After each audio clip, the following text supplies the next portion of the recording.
Hello everyone, FPL Raptor here and welcome back to another video on my YouTube channel. In today's video we have my Game Week 16 team selection where of course we have the 5 free transfers, I've used one, and I might potentially use the remaining 4, and we also need to discuss the possibility of triple captain as well. If you enjoyed today's video, please do smash that like button, and if you're new around here, make sure to subscribe as well. But without further ado, let's jump into it.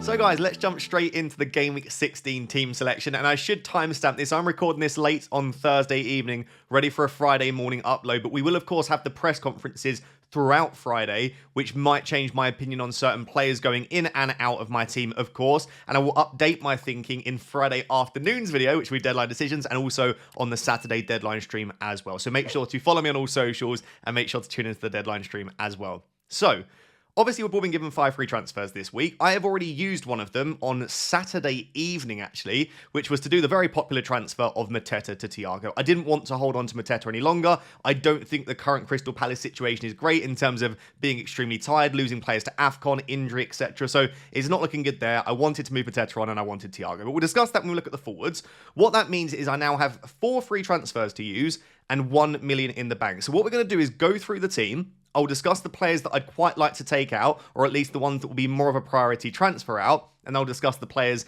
that I might be looking to bring in. I could see myself using anything from only 1 more free transfer to potentially using all of them. And I think both make sense. So I need to decide how aggressive I want to get today, and I would love your opinion, advice down below. I genuinely read every comment on every video. So if you've got some advice for me, drop it down below, and let's jump into it. So, let's start with the goalkeepers, and I know this is going to be a really weird thing to say with 4 free transfers and 1 million in the bank. I might not sell Pope this week, and I know he's sat there as of right now with a red flag, and it means that I'm playing Dubravka, but there are 2 reasons that I might not make a goalkeeper switch this week. The first being, I actually don't mind Dubravka against Fulham at home. Fulham aren't the most free-scoring team, and you'd still expect them to score, of course, because Burnley are one of the weaker teams in the league. But Burnley are also much better at home themselves. Dubravka does usually make a fair amount of saves, and if he does get a clean sheet, it's usually a pretty big score, because you'd expect saves and potential bonus. So, do I think Dubravka is better than someone like Kelleher or Raya? Obviously not, but I don't think he's far off, and there are some other goalkeepers that you can compare to, even like a Pickford this week or something like that.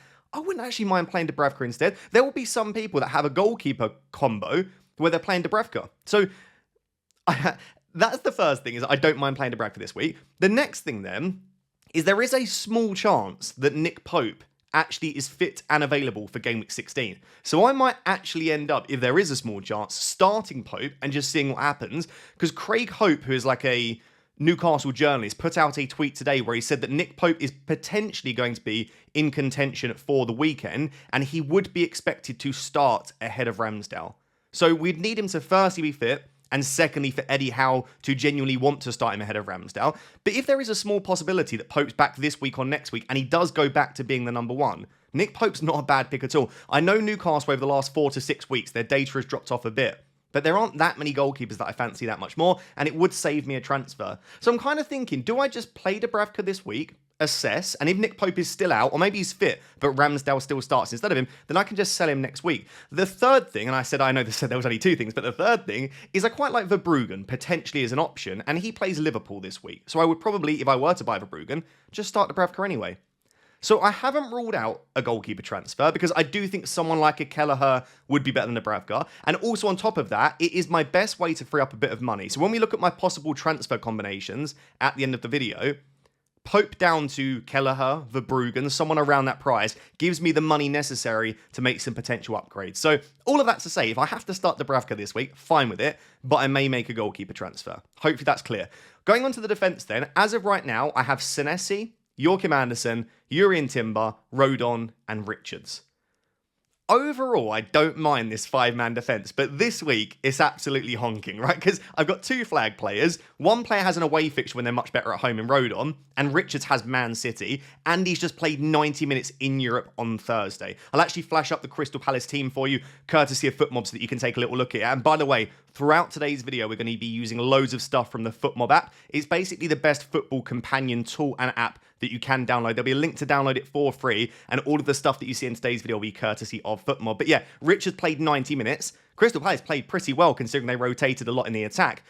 But I just don't know if he's going to start every game. I don't know how, again, leggy Crystal Palace are going to look. So, and also, Man City you'd expect to score. So don't really want to start Richards this week.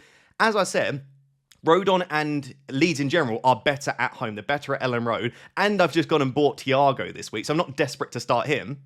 And I've got 2 flag players in my starting 11 that, as of me recording this, I haven't had an update on. So let's start maybe with Senesi.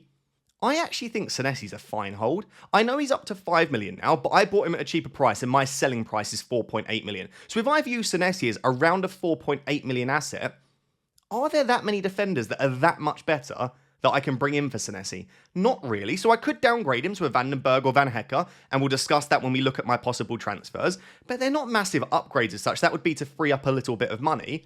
And I know Bournemouth do concede goals, and Senesi hasn't been as consistent as we'd want, but he is so brilliant for DEFCON. I still think he's top or second in terms of expected assists for defenders this season, which is pretty remarkable. And he's got Man United, Burnley and Brentford in the next 3. They're not bad fixtures. Now, I think eventually I will want to sell Senesi, because around game week 19-20, Bournemouth's fixtures do turn for the worse. And again, you do need clean sheets as well. But I do wonder, like, if Senesi is fit, I don't want to rush him out. Now, I haven't seen Iraola's presser on Friday. At the time of you watching, you might have already seen. If he is ruled out, then he does feel like a pretty obvious transfer out this week because you don't even know that it will then be available for Burnley. But if it looks like he's going to play, because Iraola initially said it was just cramp, I might keep Senesi this week. I know it sounds crazy because I've got 4 free transfers, keeping the likes of Senesi and Pope. But I also don't just want to use transfers for the sake of it. I'd rather only use them if I feel like I need them, or if selling Senesi and Pope down frees up the money to do something a little bit more exciting. In terms of Yuri and Timber, I think the latest that we've had as of from Arteta is that he wasn't quite fit and available for the game midweek because he had a bad kick at the weekend. We did see Yuri and Timber, though, pictured in team training the day before the Champions League game. So I think he travelled with the squad, trained with the squad, and so we all believe, but it's difficult to predict Arteta, we all believe that it was just a rest, and that he said that he had this kick just to give an excuse for not even including him in the squad. But if he was in training, you'd imagine that he's probably fine for this game. Now, you would think probably they're playing against Wolves. Arteta doesn't need to play mind games with Wolves, but it is Mikel Arteta, so I don't expect a positive update. I don't expect to probably even see him in the pictures of team training, but regardless, unless Arteta comes out, or a reliable journalist comes out and says, Yuri Timber is out long term, I'm going to keep him. He's my only Arsenal defender. He's got Wolves at home. I cannot risk selling him if he's okay. So for now, Senesi and Timber are in the team. Now, you could make an argument, by the way, to just still start Rodon ahead of Senesi. I don't mind the idea of that. So it might be that I don't even start Senesi anyway. You could even make an argument to start Richards. Yes, he'll probably concede, but he'll almost definitely go and get you DEFCON, could get you 3 or 4 points. So it might not be that I start Senesi, but I think I've got 3 okay options there. And if worst case, both Senesi and Timber were ruled out and didn't play, I have Rodon and Richards that can come on. So it doesn't look great, but it's not that bad. And I'll finish with Joachim Andersen because he is a player that I'm very happy to have. Burnley away is a good fixture. I guess I'm hoping if I have Dubravka and Anderson that it is a 0-0 bore fest in that game. But if Anderson wants to go and get me a goal and he's the one that wipes out the Dubravka clean sheet, I won't mind too much. He's good for DEFCON usually, although he hasn't hit it now 2 weeks in a row. But this is the kind of game where you're not even expecting DEFCON. You just really ideally probably want to go and get a clean sheet. That being said, with the way that Burnley play, DEFCON is definitely an option in terms of the long balls that they play for Anderson to get those clearances. So it doesn't look great, right? Dubravka starting, 2 flag players, and then 2 less than ideal players on the bench as well. I'm just looking at who I can move to instead. Yeah, like Senesi to Van den Berg. Feels fine. Leeds at home is a good fixture. Again, I could go and get Kelleher instead of Pope. It's, again, a good fixture for this week. I guess I could go and buy O'Reilly or Chow. None of the defenders this week excite me that much. And after this week, I look at Timber, Anderson, Senesi, Richards, Rodon. I don't mind that back 5. It could probably do with a bit more money invested in it, but there aren't tons of defenders I'm desperate to go and get. Until Gabriel is back, Van Dijk has been pretty inconsistent. Gvardiol's fine, but O'Reilly's arguably just as good for a little bit cheaper. I don't want to go and get Van Dijk, which I think I said anyway. Like, Munoz is injured. Like, Kukure is fine, but I don't think he's that much of an upgrade. Like, I look at all of the premium defenders, and I'm not that convinced either. So that's the situation with the defence. Pretty long section because I've obviously got 2 flag players and 3 flag players and lots of players that could come out. I don't think it's as bad as it looks at first glance. Let's look at the midfield, the attack, and then we can see the team overall. So let's discuss the five-man midfield, which is currently Iliman Ndiaye, Bruno Fernandes, Phil Foden, Bukayo Saka, captain, and then Enzo Fernandez. Let's actually start with captaincy and possible triple captaincy. Now, I've probably not given this as much thought as I should this week, but I would argue that Bukayo Saka is a genuine triple captaincy shout. Obviously, Madueke was fantastic in the absence of Saka, or at least starting instead of Saka in the Champions League. Saka did come off the bench. I'll flash up on the screen his performance when he did come off the bench. He got 19 minutes off the bench for Arsenal, covered a few kilometres. And by the way, on FootMob, you can actually see like physical stats for the players, like top speed, distance covered, which I find really interesting to look at. Again, there's a link down below if you want to check it out. Saka had a little run round. I don't even think he reached 30 kilometres. I think it's just like 29.9. Ran a few kilometres. He's feeling pretty fresh. Like, you would imagine that he still probably doesn't get 90, but his minutes should be pretty good in this game. And the only time he'll come off you'd expect is if he's either injured, which you would hope not, or Arsenal have put the game to bed, in which you're hoping, I suppose, Bukayo Saka has been heavily involved. I watched the Wolves-Man United game as a Man United fan. That is, and I know we were uncomfortable at points, but that is the most comfortable Man United have looked in a game in a long time. Like, it looked a bit like a training ground exercise at points, which is very rare for Man United. Like, Wolves are genuinely really struggling, and it's at home. Like, you can imagine Arteta wanting to put a statement out to the rest of the teams in the Premier League, the rest of the teams in the title race, and put 5-6 goals past Wolves. So this does feel like such a good triple captain opportunity. I just wish that Saka was getting consistent 90s. The reason I say that, Manchester United have to play Wolves again in game 19, I believe it is. Wolves at home. And Bruno will get 90 in that game. So if I'm saying that Wolves at home is a great fixture to target, but I'm worried about Saka's minutes, could you captain the man that has just got a monster haul against the same team, but then playing at home next time in a few weeks? You could also. So I'm looking at triple captain Fernandes and triple captain Saka against Wolves at home for each of them as viable alternatives to triple captaining Haaland next week against West Ham at home. Haaland next week against West Ham at home probably makes a lot more sense on paper, but I wonder, like, I just prefer captaining and triple captaining midfielders. Extra point for a clean sheet, extra point for a goal. They have to do far less to get a big boy score. Like we saw Fernandes last week getting the 18-pointer. If Haaland got 3 goals and full bonus, that's still only 17. And Fernandes didn't even get DEFCON in that game. So I just feel like with the pair of them, they do have a pretty high ceiling. So I am really considering triple captaincy this week on Saka, which probably means, like, if I'm really sat here saying Saka is a good triple captaincy option, I think I have to give him the armband, because I am not for a second thinking that I want to triple captain Haaland this week, which tells me that Saka is the better captain, and I think I'm going to go for it. The only thing that would put me off is if he was a small doubt going into the game, or we got a suggestion that he might not get that many minutes. I don't know what it would look like in terms of Friday that would put me off, but right now I feel okay on Saka captain, and I feel like it's a decent opportunity. And of course, we saw when we captained Bruno a couple of weeks ago, Haaland could go and get a 14-pointer against Palace away, and Saka could blank. It's absolutely possible, but you do have to take some risks in FPL, and this feels like a good week to do so. So, yeah, I'm going to be captaining Saka, I think, about 90% sure. I'm probably like 30% likely to triple captain at the moment. I think I'm going to either wait for next week, and if I don't go next week, maybe triple captain Bruno Fernandes is on. It would be pretty funny when he blanks and everyone can rub it in my face. But yeah, those are the 3 options that I'm looking at right now. Saka or Bruno against Wolves at home, or Haaland next week for West Ham at home.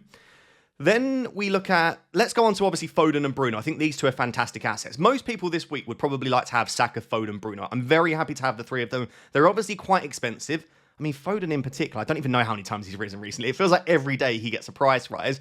Obviously, Bruno Fernandes, with his monster haul, he's now getting a couple of price rises himself. I don't think Bruno or Foden have the best fixtures this week, therefore they're not captaincy considerations, but just really happy to have them over the next 4 to 6 weeks. Bruno in particular, over this busy period, will be perfect because he'll always get the minutes that you want from him. So yeah, Saka, Foden, Bruno, very happy to have in my team. The other 2, I would very happily take out. So Iliman Ndiaye, I love him as a footballer. He's been good to me. He got me the 8-pointer last week, but he's got Chelsea away and then goes to AFCON. So it's not a great fixture this week. I'd have to sell him next week anyway. Iliman Ndiaye is the easiest possible transfer out. With lots of other exciting midfielders, with 1 million in the bank and 4 free transfers, I'm going to sell Iliman Ndiaye. On Enzo Fernandez, I could probably list 8 to 10 midfielders I would rather have than Enzo Fernandez this week. There aren't many, though, that I would say are massive upgrades. And the 1 or 2 that are, I could just transfer in for Iliman Ndiaye. Like if I think Declan Rice or Szoboszlai are massive upgrades, I can do one of them in for Iliman Ndiaye.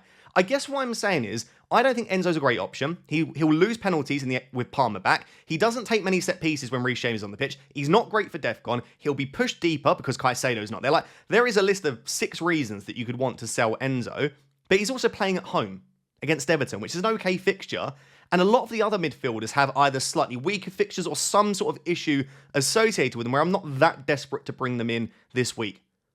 So maybe keeping Enzo for 1 more week against Everton and selling him next week against Newcastle away could be an option. If I wait 2 weeks, I could then even potentially pivot to someone like Dewsbury Hall, who has a really nice fixture run from Game Week 18 onwards. So again, I'm not sat here saying that Enzo Fernandez is great, or I'm going to hang on to him and be stubborn, because I don't think he's a great asset now. But this week, I actually don't mind him too much. So Iliman Ndiaye is a definite sell. Enzo Fernandez is a maybe sell. Again, I'll look at transfer combinations in a second. And Fernandez, Foden, and Saka are really good right now. So that's the midfield 5. Once I get rid of Ndiaye, I'm going to be pretty happy with it. Once I get rid of Enzo as well, I'll be very happy with it. Let's take a look at the 3 forwards and then look at those transfer possibilities. So guys, you know what? I'm going to keep this section extremely short because my front 3 is currently Haaland, Thiago, and Krupi. The only change I would probably like to make to my front 3 is to have Guiu rather than Krupi and save, I think it's 0.4 million. Because right now, I do just think that the 3-5-2 looks so good with Fernandez, Foden, Saka, and even some other mid-price options like Gordon, Rice, Cunha, Bruno G. There are a lot of decent options around that sort of 7 to 8 million price as well that you could potentially look at. I just think investing money into the midfield and also possibly the defence with a lot of great defensive options this season, it just feels better right now. Like, who else do you desperately want outside of Haaland and Thiago? Now, I want to make it clear. Some people have got like Haaland, Thiago, and Walter Marder, or Haaland, Thiago, and Mateta. If you're in a position where you've already got Thiago and Haaland, and you don't need to sell whatever third forward you have to free up money, just keep him. Like, you don't have to sell that third forward. But for most people, they either don't already have Thiago, in which I think, even though he's not been great recently, with the fixture run Brentford have coming up, on penalties, okay data, decent finisher, I think he's probably the best option. Or they need to free up money to go and get a Foden, Saka, or Bruno, in which case just downgrade that third forward to Krupi, or probably more likely, again, just go Guiu. Krupi's not getting that many minutes anyway. It's not like they have a brilliant fixture run coming up. I would probably just downgrade all the way. The only forward that you could semi-convince me to go and buy this week at least is probably Raul Jimenez. I have looked at possible transfer options, which involve me maybe downgrading Iliman Ndiaye to Dewsbury Hall or something like that. So a straight switch in terms of another Everton player, but saving some money and then trying to get like Krupi to Raul Jimenez. But then I'm just back in a situation where I have 8 good attackers that I just don't need. I don't think that is required right now, especially if you've used the bench boost already. So yeah, outside of Haaland and Thiago, other than Raul Jimenez, again, I wouldn't mind having Walter Marder or someone like that this week, but I wouldn't go and buy them. So I'm feeling okay about this right now. I guess the only topic of discussion is around Erling Haaland. I think who put up, I'll flash his performance on screen again, courtesy of FootMob from the Real Madrid game. I know he had a penalty in there, but still like 1.5 XG in that game, missed a big chance. Like, the man is still accumulating a crazy amount of chances every single game. And Crystal Palace are going to be pretty leggy, especially in terms of their defence. They've lost Munoz, no Sarr, probably. Mateta's obviously struggling for fitness. Like, that is a team that are really struggling right now. They're still grinding out results, and they're still incredibly impressive. But you could imagine that Haaland could absolutely go to Selhurst Park and get a couple of returns. So I don't mind captain on Erling Haaland, and I could still be convinced. But right now, I just have to prefer it on Saka against the worst team in the league at home. I think that's it then, in terms of the team. So just to recap before we move on to my current watch list and then also my transfer options as well. The 4 players that I could potentially sell this week is Senesi/Timber if one of them were to be ruled out. Nick Pope, who I think, yeah, again, I don't need to make a goalkeeper transfer, but I could free up some funds. Iliman Ndiaye and Enzo Fernandez. So those are the 4 that I could sell. Again, I've got 4 free transfers, so I could technically sell all 4 of them, which we'll discuss. So yeah, let's take a look at my watch list now, players I'm considering, and then the transfer options which I'm leaning towards the most at the moment. So guys, very briefly before we look at my actual transfer options, because this is the very similar graphic to what I showed you in my transfer plans video earlier on the week, here is my current watch list with 4 free transfers and 1 million in the bank. And of course, like I say, the 4 players that I'm looking at selling, Pope, Senesi, Ndiaye, and Enzo. So in terms of goalkeepers, 3 options, but really 2 now, which is Verbruggen, Kelleher, Pickford. I like Pickford a lot. Don't think I'm willing to spend the money right now, and I need to free up money to get some of the attackers I want, and I'd rather almost just have money sat in the bank and just go for Verbruggen or Kelleher. Both Brentford and Brighton have decent enough underlying data this season defensively. Brentford's is marginally better, but it's pretty close. Overall, I probably slightly prefer Kelleher right now, but there is not a massive amount in it. I think they're both great. Kelleher, you would start every week because Brentford's fixtures are brilliant. Verbruggen, you'd have to rotate with Dubravka because Verbruggen does have a couple of tricky fixtures like Liverpool away and Arsenal away. So yeah, I like all of those options there. In terms of defenders, cheap defenders, it's Vandenberg or Van Hecke, considering I already have Anderson. Again, I probably marginally prefer Vandenberg, but if I went Kelleher, I might then end up going Van Hecke if I was to buy both. If I went Verbruggen, I'd probably go Vandenberg. I probably wouldn't double up. Mid-price defenders, I think Chow and O'Reilly are both really nice. And then expensive defenders, I've taken Munoz off the watch list, of course. I'm looking here at Tarkowski from 18 onwards, and I really like Gvardiol as well. I do think O'Reilly's worth the saving, but part of me just says maybe go for Gvardiol if I end up having the funds to do so. And then in terms of the midfielders, there are tons to consider, right? Cheaper price, Dewsbury Hall, brilliant, but really from 18 onwards. Wilson, if you want a short-term punt with the fixtures they've got starting with Burnley this week, he could be really exciting. Elliot Anderson will still tick along. Same with Yankuba Minte, who a lot of people want to sell. I still think he's a fine asset. No, he's not going to break the game, but he never was. But I still think he'll get you attacking returns. Then at that sort of 7 million-ish price point, I think there are loads of nice options. Szoboszlai, heavily on my radar, took a penalty for Liverpool in the Champions League. Isak wasn't on the pitch, but I still really like Szoboszlai. Bruno G, 7 million, did score from a corner and score an own goal in Europe as well, but he's nicely priced, I think, and he does tick along quite nicely. He's scored loads of points this season. Rodgers is a player that does get returns. We saw that last season. Declan Rice, we'll discuss in a bit more detail in a second, because he's currently flagged, which is putting me and some other people off, but could that just be Arteta? Is he genuinely ill, and if so, how ill? But he's a great option that is doing so well this season. Anthony Gordon got a goal and an assist in Europe, is very clearly first choice penalty taker, and as a result, you have to consider penalty takers decent options. Semenyo, if I wanted to buy back for Man United and Burnley, I think I'd want to do it next week for Burnley, but he's down to 7.6 million now. If he has a couple more prize falls, he's going to be serious value. You've got Cunha, who, as a Man United fan, I think is starting to trend in the right direction. Against Wolves, you can see he wants to score. That wasn't just because it was Wolves. Previous weeks, it's been the same. That is a man that is desperate to start scoring goals again. Now, that does mean he's snatching at some chances, but he also wants to score. I like him. And I've got to put Cole Palmer on the list as well. Probably won't buy him, don't really have the funds, but he is, of course, on the watch list. So there are loads of players that you can buy this week. None of them really stand out as like, that is an obvious transfer in. But those are the ones that I'm looking at. So let's actually just switch straight over. I was going to cut there, but let's just carry on rambling. Here are my possible transfer options then off the back of that. So I have 4 options right now for Game Week 16 with my 4 free transfers. Option 1 involves using 1 transfer, which would leave me with 3, which means going into 17 I'd have 4. Options 2 and 3 mean I have 2 free transfers left. I've used 3 of them. So I'd be using 2 transfers as part of these. And option 4 involves using all 4 of my remaining transfers, which means I would have used 5 this week. So it's basically either using 2 for the week, 3 for the week, or 5. I don't actually have a 4 transfer option. So let's start with option 1, which is just after having done the Mateta to Thiago move, is just to sell Iliman Ndiaye. I just said Dubravka's fine for this week. I just said I've got defensive cover, and I also don't mind Enzo this week. So maybe the most sensible option to give me 4 free transfers next week is just sell Iliman Ndiaye. He's the one that has the tough fixture. He's the one off to AFCON. He is the most immediate and obvious sell. I can afford up to 7.4 million if I was to sell Iliman Ndiaye. So I can't go straight to Cunha. I couldn't go straight to Semenyo. But what I could do is just sell Ndiaye for Declan Rice or Szoboszlai, or maybe an Anthony Gordon is probably my 3rd favourite choice, or a Rodgers. Loads of options I have. I could even go all the way down to Dewsbury Hall. I think if he wasn't flagged, possibly ill, and I trusted Arteta, and we get a positive update maybe, but I think the obvious transfer is just selling Ndiaye to Declan Rice. Declan Rice has been brilliant this season, ticking along nicely. He can score goals, get assists, DEFCON, clean sheet points. His minutes when he's fit are brilliant. And he faces Wolves at home this week and goes into a really nice fixture run. I don't have triple Arsenal ready. I'm not being blocked by anything. I'm not going to buy David Raya. So until Gabriel is back fit, which could be in a few weeks, by the way, I'd probably just sell Timber to Gabriel. I don't want any other Arsenal players. So Declan Rice is a really nice option to get me tripled up on the best team in the league.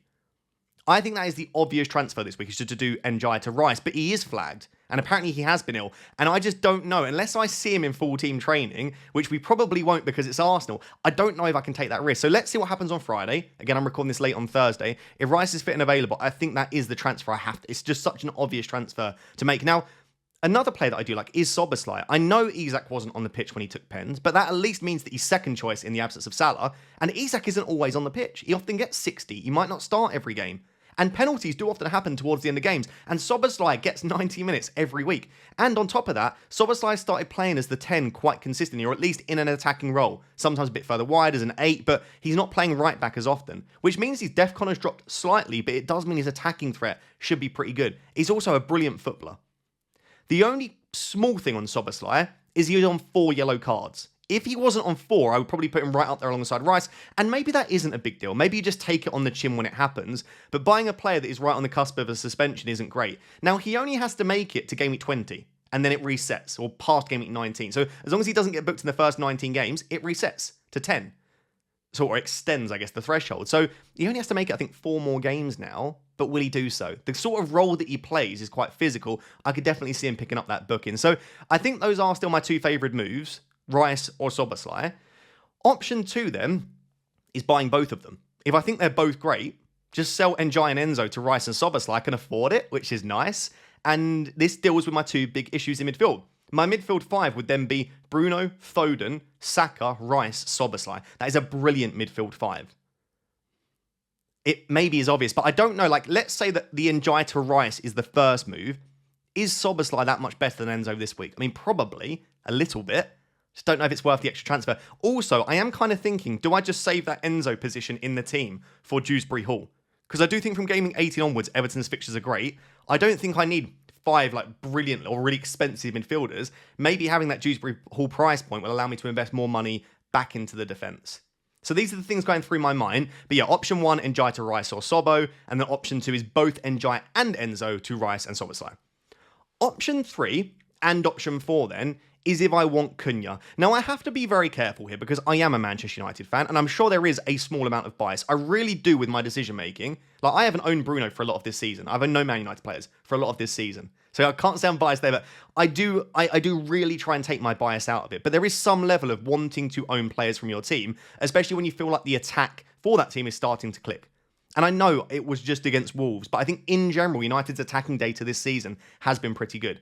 I also think Cunha is starting to trend in the right direction. Now, on the flip side to that, his minutes still haven't been perfect. He's still not really finishing his chances. His data hasn't been great. And the final thing I'd say is we don't know how good Man United's attack will be without 2 of our best players in Brian Mbeumo and Ahmad. Now, they play on the opposite side to Cunha. So it will mean, by the way, Cunha will be pretty much nailed on. Like, we can't really afford to bench Cunha when we don't have those 2 brilliant attacking players. But will it just mean that, like, who's going to play on that right side? Maybe they push Mason Mount out there. Maybe Cunha himself has to play out there. And then at right wing back, you're going to have Dalot playing out there. Like, it is a bit of a downgrade. And I do think that Man United will suffer a bit. So maybe it's best to just avoid Manchester United outside of Bruno Fernandes for now. So I'm not saying that Cunha is a game breaker. And I acknowledge it. Hopefully you can see that I can acknowledge the potential negatives. All I will say, and this isn't just a Cunha point, this is just how I play FPL in general. I've had a lot of comments this week about how can you bring in Cunha, look at how many points he's got this season, or look at his recent performances.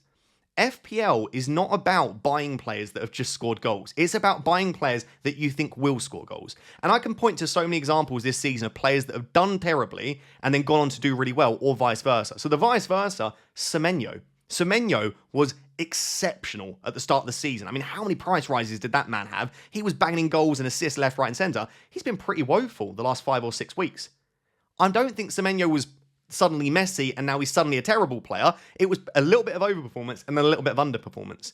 If you look at Phil Foden has started the season pretty poorly. Apart from that Man United 12-pointer, he did very little for like the first 12 or 13 game weeks. And then he's banged in 3 double-digit hauls in a row. Now, I'm not expecting that necessarily from Cunha. All of that to say, I think if all you do is look at past performances and past points as your way of predicting what will happen in the future, I don't think that is optimal. Now, again, I'm ranked 1 million this season. I'm clearly doing something slightly wrong, but that is the way that I play FPL. Like, the fact that Cunha hasn't scored loads of points this season, or that his data hasn't been perfect, doesn't put me off. What I'm trying to do is think, moving forward, could I see a slight uptick? And I think eye test-wise, I've started to see some things that I like from him. I do think he's on the cusp of a couple of decent returns, and the fixtures are there from sort of game week 19 onwards.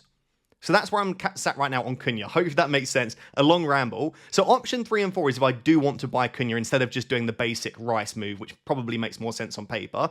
Option 3, is to sell Njai to Cunha, and to fund that, I do have two ways that I can do this. The first is to sell Nick Pope to Kelleher, which probably makes the most sense given I think Kelleher's a great option. Even if Nick Pope is back, there's still going to be that concern about whether he starts or Ramsdale starts, and Newcastle's data has dropped off. So yeah, Njai to Cunha, and fund that by doing Pope to Kelleher. The other way that I can fund that is by doing Senesi down. I think it's 4.5 I can afford right now, but it might be less now after the price changes. So I could do maybe like Senesi down to someone like Mukiele if I can't afford a 4.5, or it could be someone like a Vandenberg or a Van Hecker.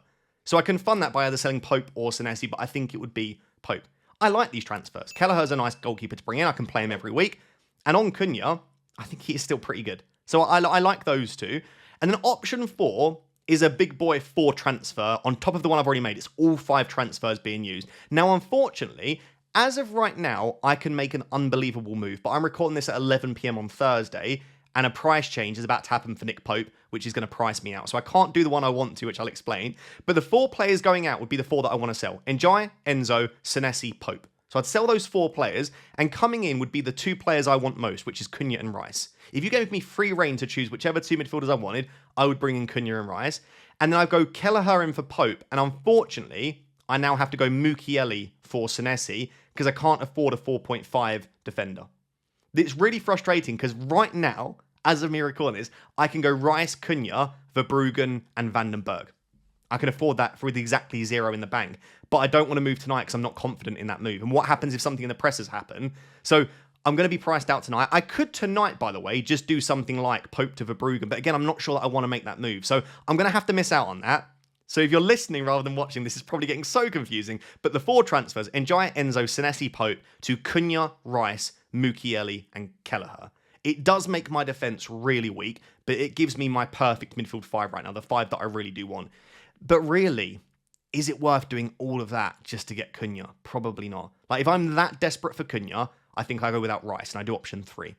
So, let me recap that now, because I've been just rambling for 13 minutes in this section. I think options 1 or 3 are the most likely. Either just doing Njai to probably Declan Rice, and I think if Declan Rice is either ruled out or enough of a doubt that I'm worried, I don't think I'll go Sobas. Like, I'll probably go Cunha, and I'll probably do Pope to Kelleher to fund it. So, let me go back to my team then, after all of that rambling. Can I find my team? There it is. There's the team. What do you think? Few things. Which transfers would you make if this was your team with 4 free transfers left to use? Would you consider triple captaincy on Saka? Are you captaining Saka yourself? Anything else that you think I haven't considered here? Please do let me know. But yeah, plenty to think about ahead of Game Week 16. And let me know how many of your free transfers you've used as well. So guys, there you have it. That is my Game Week 16 team selection. So much to think about with 5 free transfers to use. And I am enjoying it, to be fair. So fair play to FPL. I think a lot of people still don't like the 5 free transfers. And it has made it a lot easier. But it's also given us something to talk about as well. If you are still watching me ramble or listening to me ramble at this point, can you do me a favour? As well as liking, subscribing and rating 5-star on audio, please do download FootMod. There is a link down below in the description. They have been really supporting the channel this season. They're amazing to work with. I genuinely love their app. I genuinely use it several times a day. I've been using it for a while now. I think it's fantastic. It's free as well. I'm not trying to get you to buy anything. Simply download the app. It will help you throughout the week in terms of that's Champions League, Europa League football. It will help you at the weekend, live DEFCON tracking, stats and more. Check it out. Until next time, thank you very much. Bye-bye.